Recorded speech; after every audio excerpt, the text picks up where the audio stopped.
जो आज हम गतिविधि की सहायता से अंकों की पुनरावृत्ति के साथ और उसके बिना 3 अंकों की संख्या बनाना और उसकी तुलना करना सीखेंगे। तो हम सबसे पहले देखते हैं कि ये अंक लिखे हुए हैं, उनमें से इसमें से कार्ड से हम 3 अंक की संख्या बनाने हैं, यानी 3 कार्ड उठा लेते हैं। तो आप 3 कार्ड उठाइए, देखिए। हाँ, अब ये हमने 3 कार्ड उठा लिया। अब इसमें जैसे कोई सी भी संख्या हम 3 बनाते हैं तो देखो पहले ये कौन सी संख्या बनती है, देखिए, है ना? 352। कितना है? 352। तो इसमें देखते हैं कि ये इकाई, ये और यदि हम 3 अंकों की बनाएंगे तो वो इकाई, दहाई, सैकड़ा तक की संख्या बनेगी। तो हम इसमें देखते हैं कि सबसे छोटी संख्या कौन सी है और सबसे बड़ी संख्या कैसे बना सकते हैं। तो हम देखते हैं कि इसमें पहले देखते हैं कि सबसे छोटी संख्या कौन सी है? 2। और उससे बड़ी संख्या कौन सी है? 3। और उससे बड़ी संख्या 5। यदि हम इनको आरोही क्रम में लिखते हैं, क्या लिखते हैं? यदि हम इसको आरोही क्रम में रखते हैं, यानी पहले छोटी संख्या, फिर उससे बड़ी संख्या और उससे बड़ी संख्या, तो सबसे छोटी संख्या प्राप्त होती है। कौन सी संख्या प्राप्त होती है?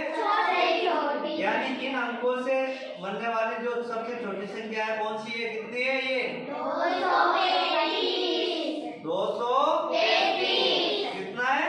233। मान लो इसको हम अवरोही क्रम में लिखते हैं, यानी पहले सबसे बड़ी संख्या कौन सी है? 5। फिर उससे छोटी संख्या 3। और उससे छोटी संख्या 2। यदि हम इसको अवरोही क्रम में लिखते हैं तो कितना होता है ये? 532। यानी इसको हम घटते हुए क्रम भी बोल सकते हैं। क्या बोल सकते हैं? हाँ, अवरोही क्रम जिसको घटते क्रम में, यानी अब इसमें देखते हैं इकाई का अंक कितना है? 2। दहाई का अंक कितना है? 3। और सैकड़े का अंक कितना है? 5। तो कितना हो गया ये? 532। तो अब आप बता सकते हो कि 3 अंकों में सबसे छोटी संख्या प्राप्त करना हो तो किस क्रम में रखेंगे आप? आरोही क्रम में। कौन से क्रम में लिखेंगे?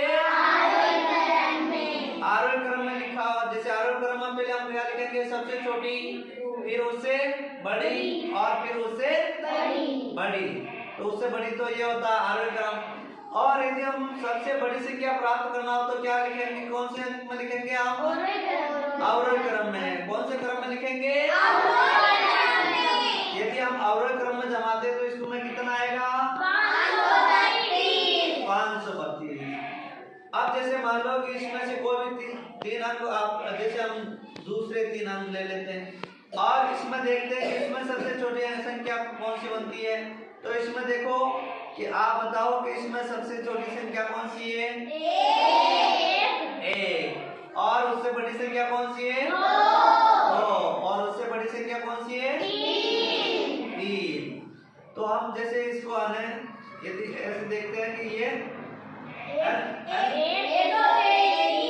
तो कितना हो जाता है? 123। तो 123 में यानी इसको कौन से क्रम में रखा हमने? वेरी गुड, आरोही क्रम में रखा। किसमें रखा? यदि हमें इसको अवरोही क्रम में लिखना है तो पहले कौन सी संख्या लिखेंगे? 3 रखेंगे। और उसके बाद में कौन सी रखेंगे? 2। और उसके बाद में कौन सी संख्या लिखेंगे? उसके बाद में कौन से रखेंगे? 1। तो इस प्रकार आपको समझ में आ गया कि यदि हम उसको आरोही क्रम में लिखेंगे तो वो संख्या सबसे छोटी संख्या प्राप्त होगी, और यदि अवरोही क्रम में रखेंगे तो सबसे बड़ी संख्या प्राप्त होगी। हाँ, और 3 अंकों की संख्या मिलकर वो होती है इकाई, दहाई और सैकड़ा तक की होती है ना।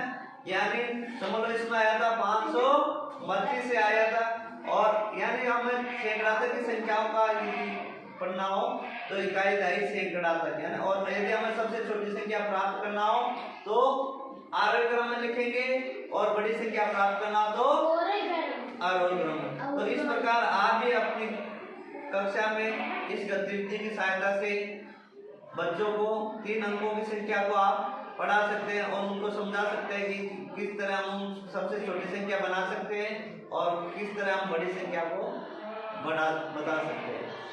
Thank you.